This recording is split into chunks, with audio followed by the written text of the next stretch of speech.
Greetings to everyone.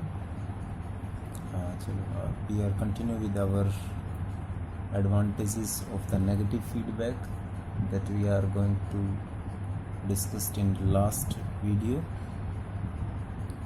Last video में हमने advantages को डिस्कस किया था.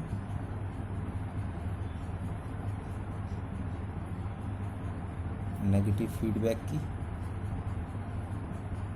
ठीक है. उसमें हमने 3 पॉइंट डिस्कस कर लिए थे. डिस्टोर्शन का था उसमें, नॉइस का था उसमें, गेन का था. तो आज हम 4 इम्पोर्टेंट पॉइंट को भी उसमें डिस्कस करने वाले हैं. तो कंटिन्यू करते हैं आगे.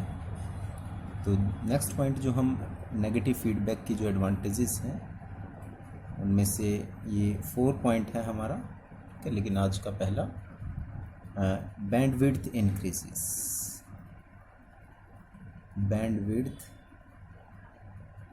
Is increases.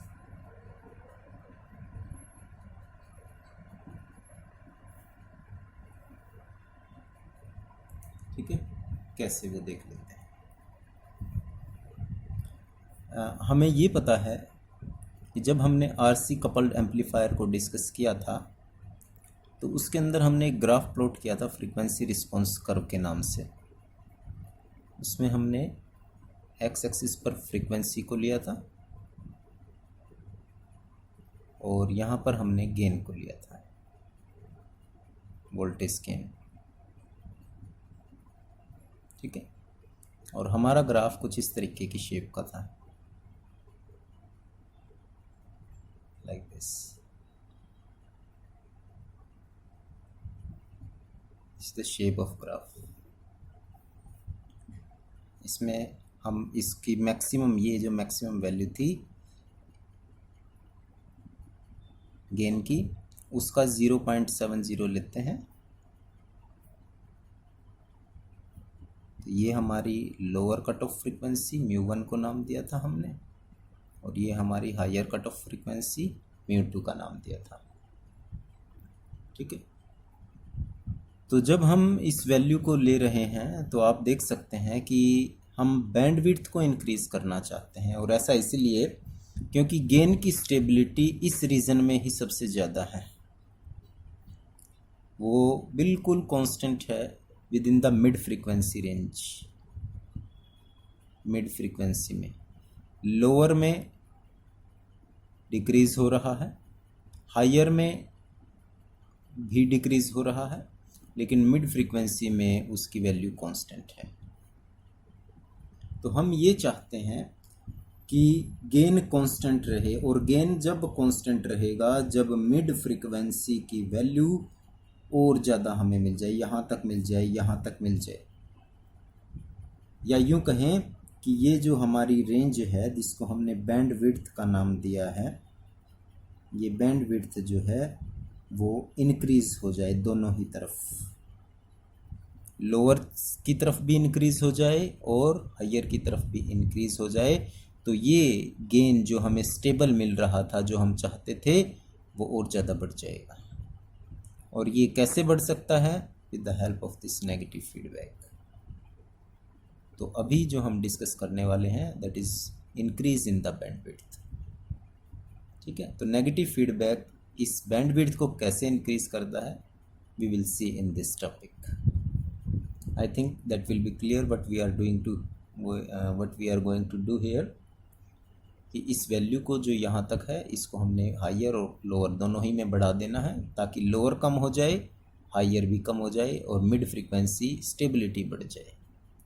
तो एक एक पॉइंट लेकर चलेंगे हम. एक बार लोअर को लेंगे, उसको कम कर देंगे, फिर हायर को लेंगे, उसको और कम कर देंगे दूसरी तरफ. तो ये रेंज बढ़ती चली जाएगी. तो सबसे पहले हम इसको लोअर की तरफ करके चलते हैं. Low frequency performance.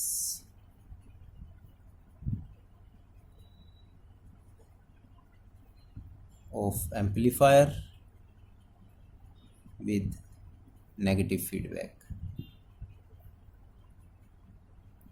Negative feedback का यूज़ करके हम किस तरीके से लोअर को कम करते हैं ये देखना है। ठीक है, यानी कि परफॉर्मेंस लोअर फ्रीक्वेंसी की कैसे चेंज होती है नेगेटिव से। इसमें हम कुछ एक वैल्यू को लिख रहे हैं डायरेक्टली थोड़ा सा। जो लोअर कट ऑफ फ्रीक्वेंसी होती है ये μ1, इसकी वैल्यू हम निकाल सकते हैं और उसको हम यहाँ यूज़ कर रहे हैं। In low frequency range the voltage gain की वैल्यू, किसमें, आरसी कपल्ड की बात हो रही है क्योंकि ये सारा डायग्राम आरसी कपल्ड के लिए था। RC coupled amplifier at frequency mu is given by, ठीक है, ये वैल्यू यहाँ पर जो लिख रहे हैं वो डायरेक्ट लिख रहे हैं, यानी वोल्टेज गेन की वैल्यू है ये लोअर कट ऑफ के लिए, ए एल नाम दे दिया हमने, voltage gain A, lower cut off L. This is equal to A M. A M का मतलब है voltage gain in the mid frequency -1 minus J complex value μ1 upon में म्यू। ठीक है, म्यू क्या है, ये फ्रीक्वेंसी है आपकी किसी पर्टिकुलर, और μ1 क्या है, लोअर कट ऑफ फ्रीक्वेंसी। तो जो हम गेन ले रहे हैं लोअर कट ऑफ के लिए उसकी ये वैल्यू होती है, ये थोड़ा सा आपको याद रखना पड़ेगा यहाँ।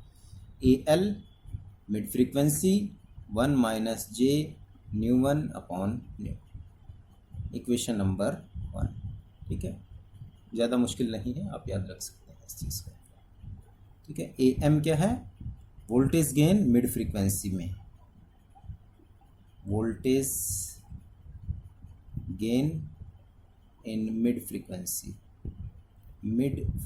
इसीलिए इसको एम से डिनोट किया है। ठीक है, और μ1 क्या है हमारा, this is μ1 lower cut off frequency, lower cut off frequency.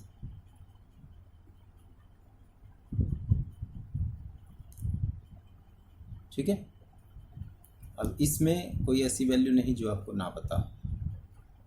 अब हम नेगेटिव फीडबैक को अप्लाई कर देते हैं।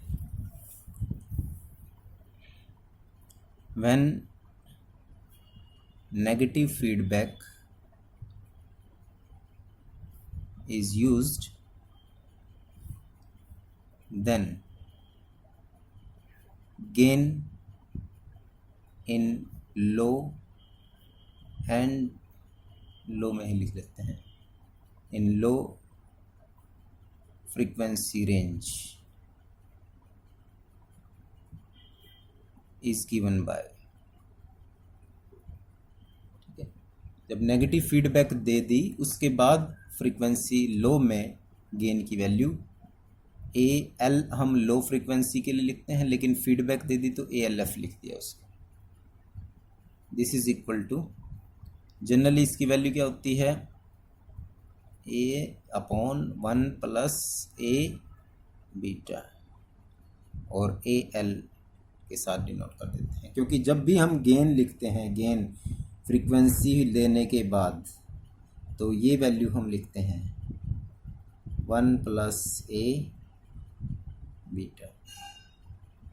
ठीक है, ये इस फॉर्मूले से हमने, यानी नेगेटिव फीडबैक जब भी दे रहे हैं तो गेन जो जनरल वैल्यू है हमारी वो ये होती है। तो अब हमने लोअर फ्रीक्वेंसी में गेन दिया है तो उसको डिनोट कर दिया ए एल एफ से, तो A L 1 plus A L beta. ठीक है, इस फॉर्मूले से हमने इसको लिख दिया। अगर मान लिया ये मिड फ्रीक्वेंसी के लिए भी लिखना होता तो A M F A M 1 plus A M beta हो जाता।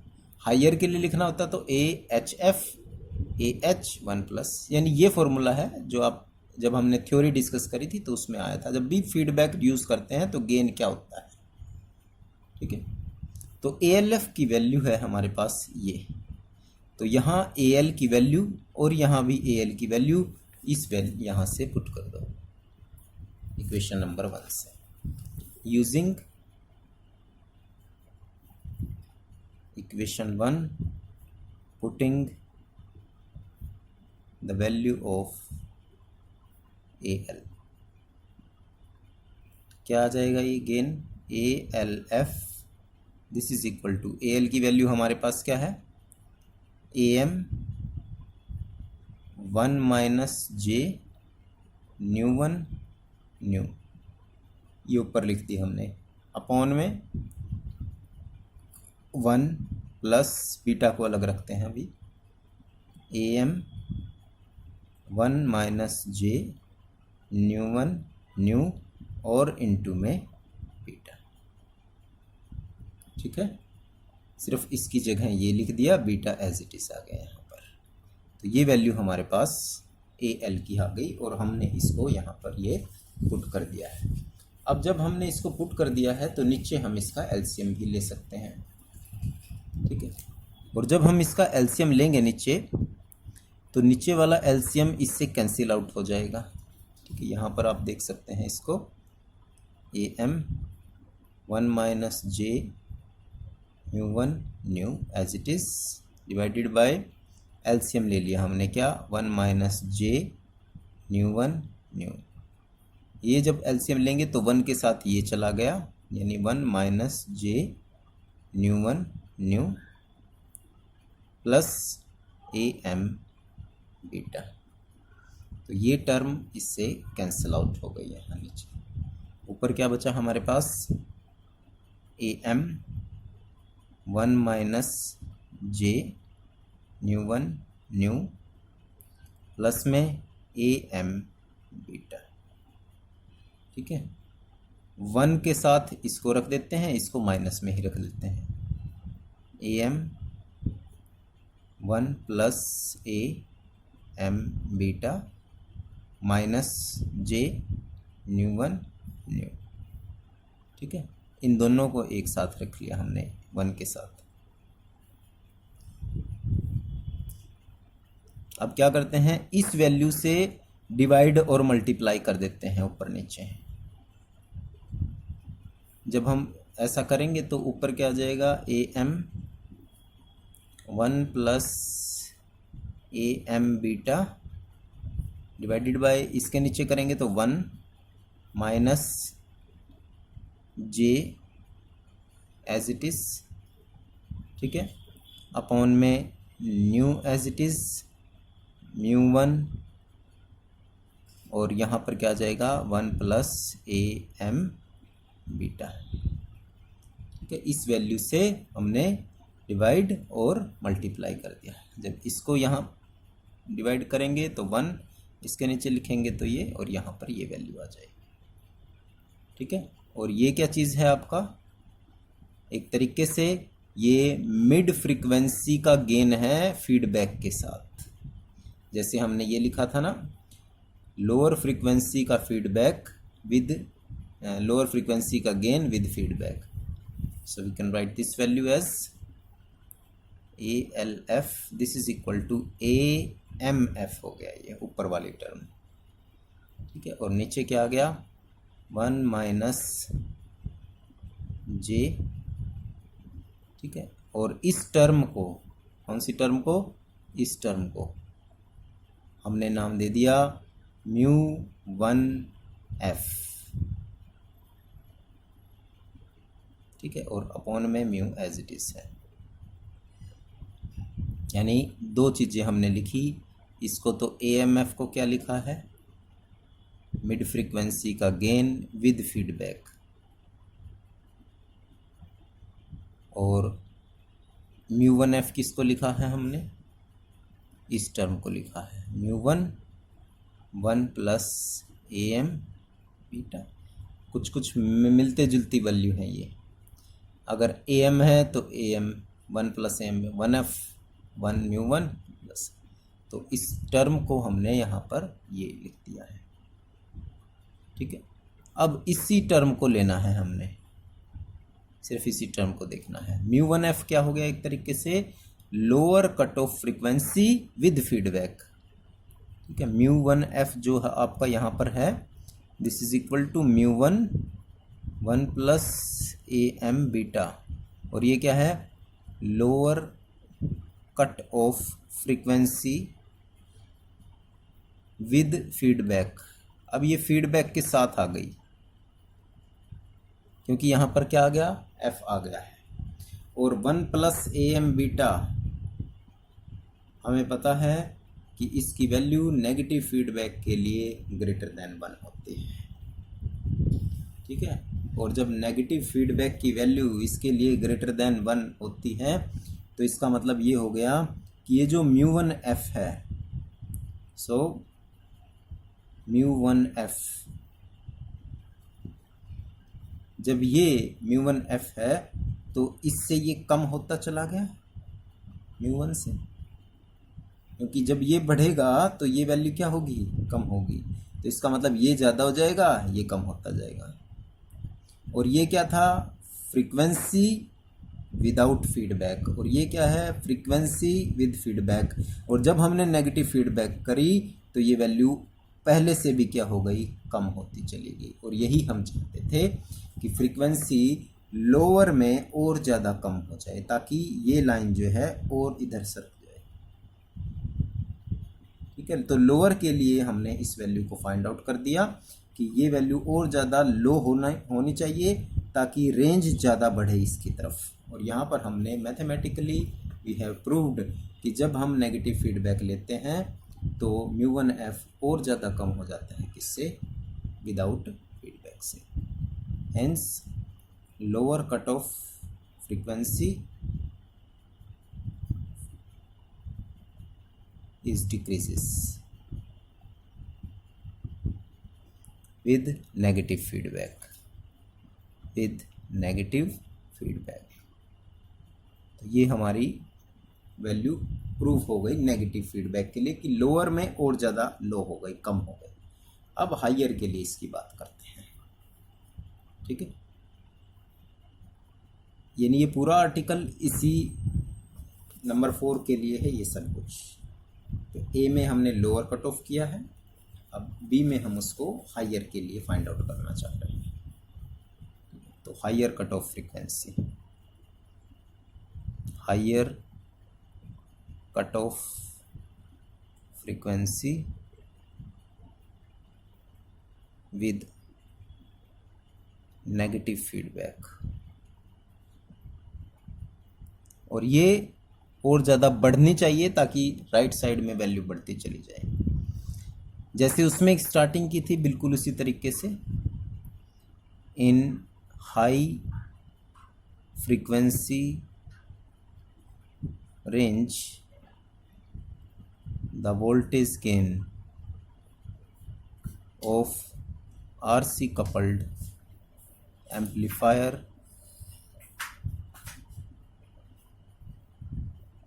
without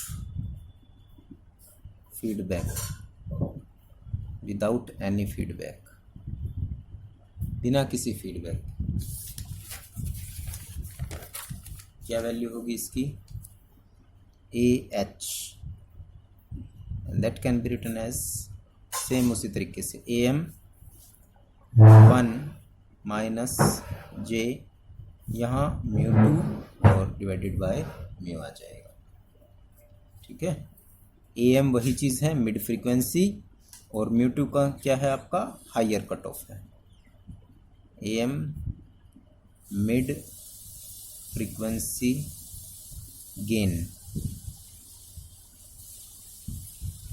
ठीक है, विदाउट फीडबैक है ये सब कुछ, विदाउट फीडबैक। और μ2 क्या है, higher cut off frequency, higher cut off frequency.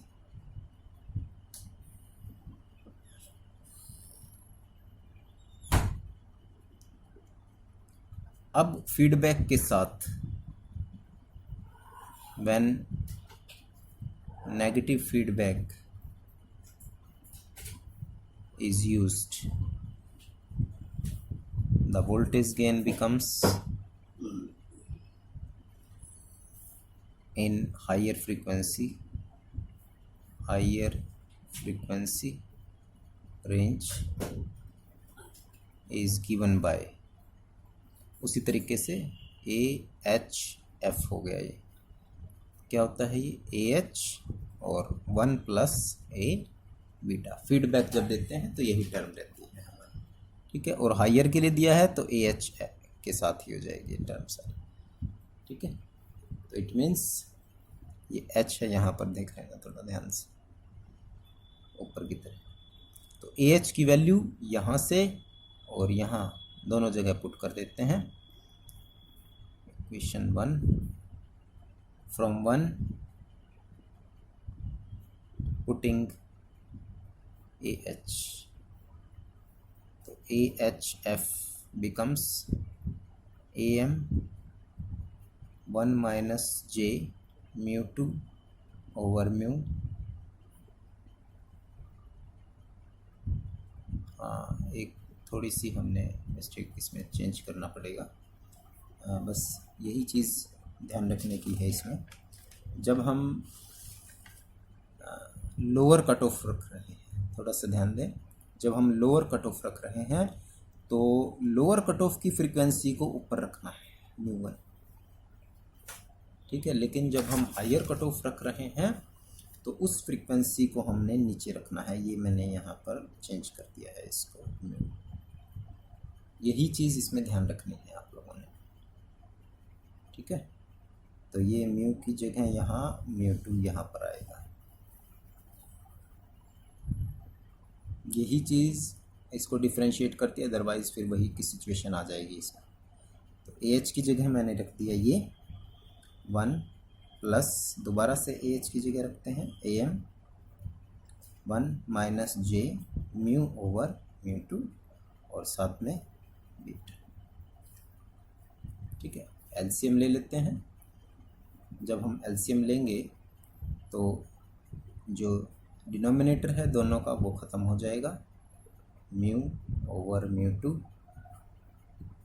LCM ले लिया हमने यहाँ 1 minus J mu over mu 2, यहाँ 1 minus J mu over mu 2 plus AM beta, cancel out हो गया।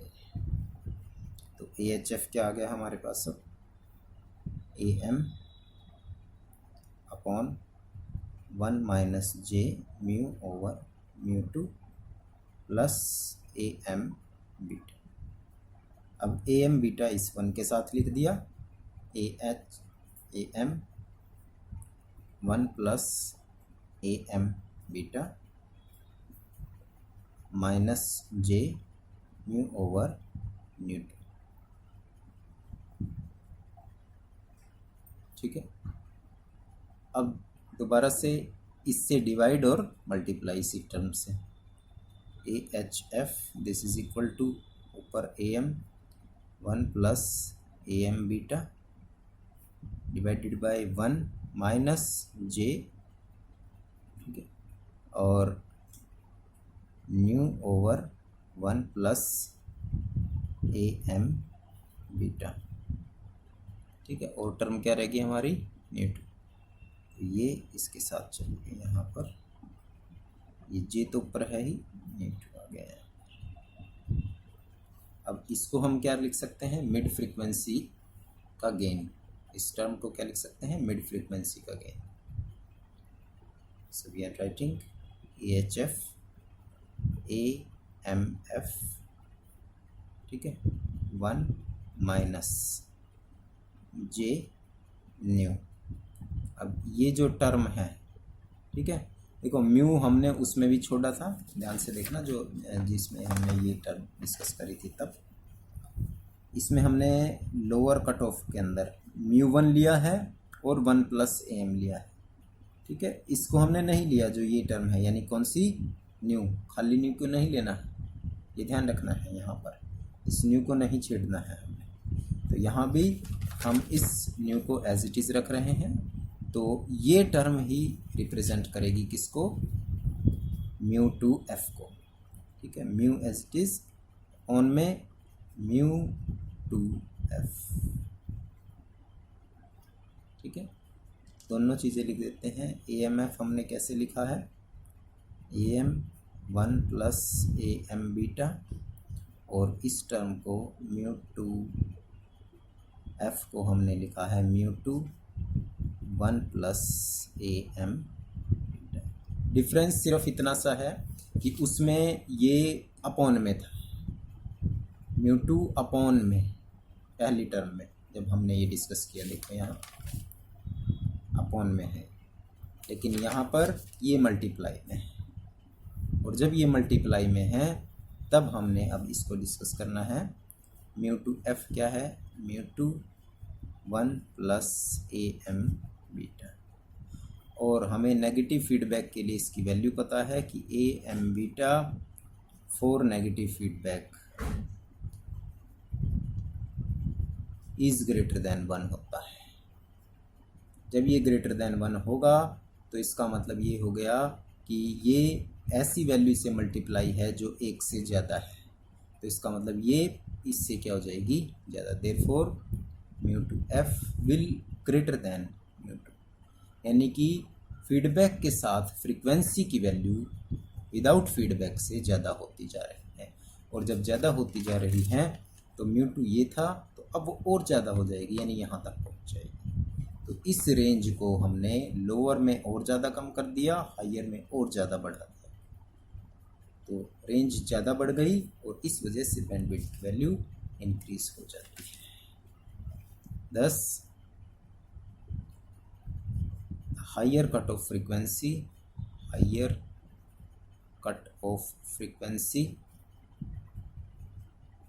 increases with negative feedback,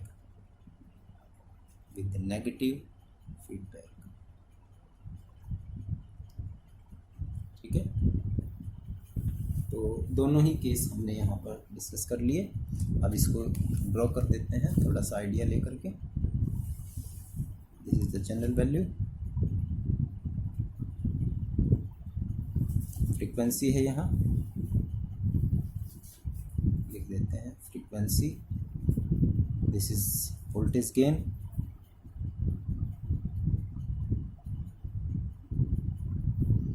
तो ये तो हमारा रिजल्ट था जब हम कोई फीडबैक यूज़ नहीं कर रहे थे, ठीक है। This is the maximum value AM, और इसका हम 0.07 लेते हैं। ये वैल्यू आ गई 0.707 ऑफ AM, ठीक है। ये इसको 1/√2 भी हम लिख सकते हैं। तो ये तो थी फ्रीक्वेंसी कौन सी हमारी, जब हम फीडबैक को यूज़ नहीं कर रहे, लोअर, और ये थी फ्रीक्वेंसी हमारी जब फीडबैक को यूज़ नहीं कर रहे, हायर। जब हमने फ्रीक्वेंसी नेगेटिव फीडबैक में यूज़ करी है, नेगेटिव में गेन कम हो जाता है, ये चीज़ ध्यान रखना। जो पहले गेन था उससे कम हो जाएगा, क्योंकि फीडबैक कैसी है, नेगेटिव है। तो ये यहाँ तक आ गया, सपोज AM की वैल्यू अब यहाँ रेंज में आ गई, इस रेंज की। सो this is the result, this is AMF negative feedback gain, और उसका 0.07, लेट अस से this is the value.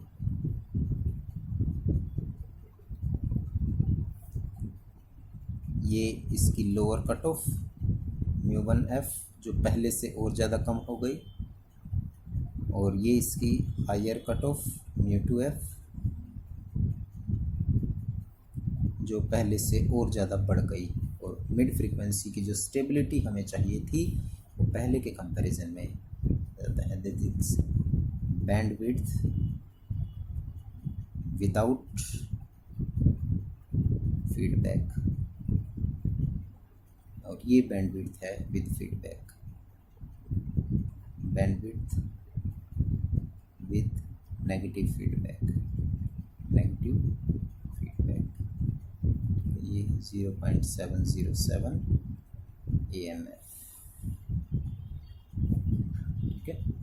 So this is the value of frequency range, और bandwidth is increases. Next video में हम इम्पीडेंस की बात करेंगे।